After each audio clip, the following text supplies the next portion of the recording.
Scorpion by Nissim Ezekiel. I suppose one of the things that this poem is about the differences between sort of superstition and religion and faith and science, and I think it's quite interesting that the poet's father, in talking about this event that's happened, the night his mother was stung by a scorpion, it's his father, that sort of the scientist, that is actually defeated, and it comes back to sort of superstitious beliefs. Yeah, yeah, definitely, and that shows his absolute desperation, that he wants to do something to help his wife. And also what strikes me in terms of the message is the idea that the narrator is a detached observer, and he's witnessing, and also he purposely detaches himself from the peasants, as he calls them, it's a really derogatory term, that do come, and whether it's with good intention or not, who do flock or swarm, come in swarms to help his mother who's being bitten. I think it's quite interesting as well the way you've got the idea of different people's reactions to a catastrophe, I suppose, to something significant happening, and you've got the kind of the unhelpfulness really of the villagers. May the sins of your previous birth be burned away tonight. They're not really saying anything that could help the situation, but the father is that desperate, he even pours a little paraffin. It shows that word even, showing he's doing everything that he can to help. It's how different people respond to something like this happening. Yeah, definitely. I mean, I think it's also interesting that despite everything he does, it doesn't help.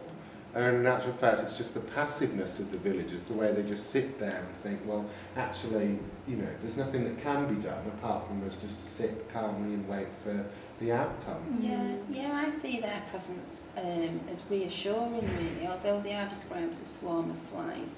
As you say, they don't seem to say anything of substance that actually does anything. I wonder if they're there just to offer some kind of support in form of that this woman is part of our community and we will be there to help her and support her in whatever way we can. But the repetition of more to me suggests that they're almost getting in the way. It's like more candles, more lanterns, more neighbours, more insects, and the idea that the amount of people and things that are arriving and nothing's happening, so the idea that they're actually pretty useless in the situation. But then he's quite, you could say he's quite patronising them in the way he describes them. If he describes them as peasants, he maybe would see their presence as useless or an irritant, because he's sort of biased towards thinking that. So it's interesting because it's completely from his point of view. Yeah, really. It's even like his perspective.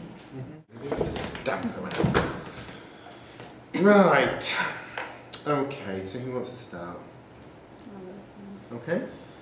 I think language is quite significant in building and creating opinions with the reader, really, because when the narrator is talking about the scorpion, I think words such as 10 hours of steady rain have driven him to crawl beneath a sack of rice. It's almost, we have to sympathise, even though the scorpion's one that's caused this situation, and we feel that we should blame the scorpion.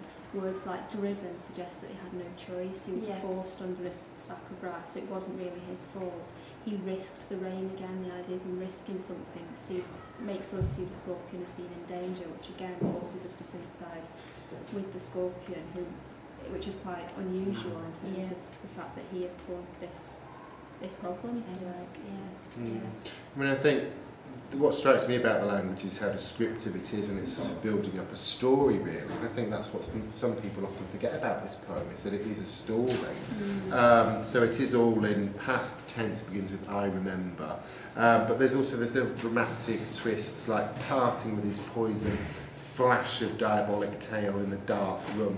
You know, you've got the alliteration there that maybe almost over-dramatises it, like you see it all in his head. Yeah, definitely. I think it's interesting when you look at the title now of the scorpion, you just assume that the protagonist is going to be the scorpion, he's going to be the main part of this story, but actually the focus is on the reaction to the scorpion sting, and the way the village come together for good intentions or not. And also, picking up from a point you said, Lucy, there is sort of, you're supposed to, I think, sympathise with the scorpion, the fact that in these harsh conditions he's forced to seek shelter, but then also he's compared to the devil. You've got this idea of a diabolic tale. So there's always this sense that the evil one, this sense that actually this is sort of personified as evil, really, as we would know it. So there's this conflicts really. It's almost as if he's got one view that he's putting across, but then he's almost taking on somebody else's. So the idea that the peasants, as he calls them, or the villagers, would be referring to the scorpion as the evil one, and it's almost like he's the one who sympathises, but maybe someone else is blaming. He's not a character, is he, in the poem particularly? He's just this bystander, recording these events. But that idea of evil picks up with vultures, and that's very much a poem about evil. So considering the real nature of evil. And also as well, the strong link with vultures and the evil is that the vultures aren't intentionally evil, but they're presented as this figure of evil. And again, the scorpion isn't intentional. The actions weren't intentionally evil. And that the scorpion is solitary really. It's just one scorpion compared to this mass of people, and as you say, more candles, there's more and more objects. Yeah, the panic that comes through just because of this one. Yeah, you think who should be more frightened of who? Yeah. It would appear to be the scorpion really. But certainly the mother at the end says, when she says, "Thank God the scorpion picked on me and spared my children," she's got sort of resilience that nobody else seems to have. She just sees the good in this event, sort of quiet dignity compared to the chaos that ensues. And the panic of the father. Definitely. I think the language is used as well to carry on that image that we've got of the peasants as opposed to calling them the villagers. It calls them the peasants, which, as you said before, suggests is obviously a derogatory term. But then it goes on to say similarly, the peasants came like swarms of flies. It's that idea that flies are annoying, that you swat a fly away, so it's almost like he wants to swat them away from the situation. And then he carries that on with words and buzz the name of God 100 times, so they don't say it, they buzz it. And then again, throwing giant scorpion shadows, so it's almost as if he's picked up the words of the villagers or the peasants to say that the scorpion is the evil one, but he's almost turning it around to say, well, actually, they are more like the scorpion than the scorpion is, really. So they are actually the evil one that they believe the scorpion is. I also think it's a poem of sounds as well, which help to place it in a different culture, kind of more exotic culture in a way. You've got this idea of the buzzing in the name of God 100 times, the mother's groaning on the mat. The alliteration, that you sort of poison and purify your flesh. Clicking of tongues. It's a really sort of, you can imagine it being performed, this poem also, and it helps to really create a vivid description of a community come to life almost, whether it's appropriate in such an awful circumstance, but they have come to life and they've gathered together. It's a really busy poem that's reflected in the sound. So sort of like blessing in that way, because that's a very busy poem as well, and you get a real sense. And about a reaction to an event, and the way that different people react to it. It's a good poem to compare it to. Blessing, definitely. And also you've got these references that place it in a completely different culture. The mud-baked walls, the sack of rice, the idea that this rain has been relentless. So you know that it's placing it in a different culture. Right. I think one of the most obvious structural things you find in Night of the Scorpion is his extensive use of repetition.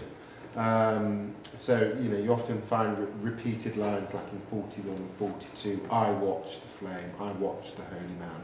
But the most significant bit is when the villagers are praying. The repetition of may the sins of your previous birth, may your suffering decrease. This idea that for them, the prayer is really important, and it sort of intensifies their faith, their belief that actually in this world, your suffering is important, and it leads you to some form of self-discovery or development.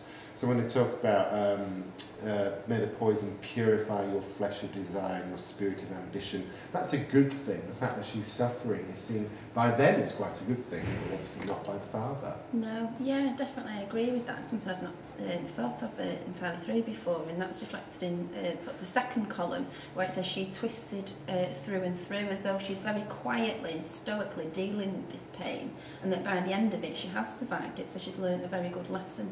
And that's, leading on from what you've said, really, the idea that the suffering that she has experienced has only made her stronger and better as a person. I think with the structure, what stands out most to me is the idea that it's almost like a narrative. Apart from the last 3 lines being separate, there's no division of stanzas.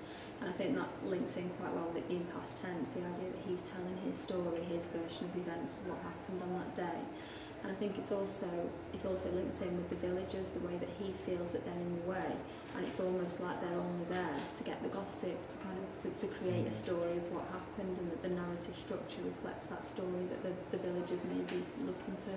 Yes, yeah, and definitely what strikes you as well, just looking at the poem on the page, is the 3-line stanza that the mother's given, and it's her that's being affected by this sting. She's at the centre of it, but then she's only given her own voice right at the end of the poem, which again reflects the quiet, dignified way that she's dealt with this and twisted through it, is really commendable. Yeah. That's what strikes me.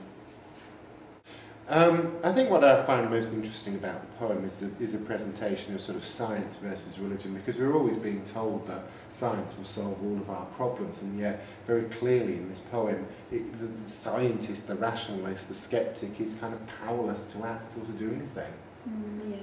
Yeah, definitely. He's driven, isn't he, to try every curse and blessing, which makes me think that people find solace or comfort in their own way, and whether it is in the way that the peasants respond, by chanting and by resorting to prayer, or sort of praying around the inflicted mother, or if it's the quiet dignity that the mother shows.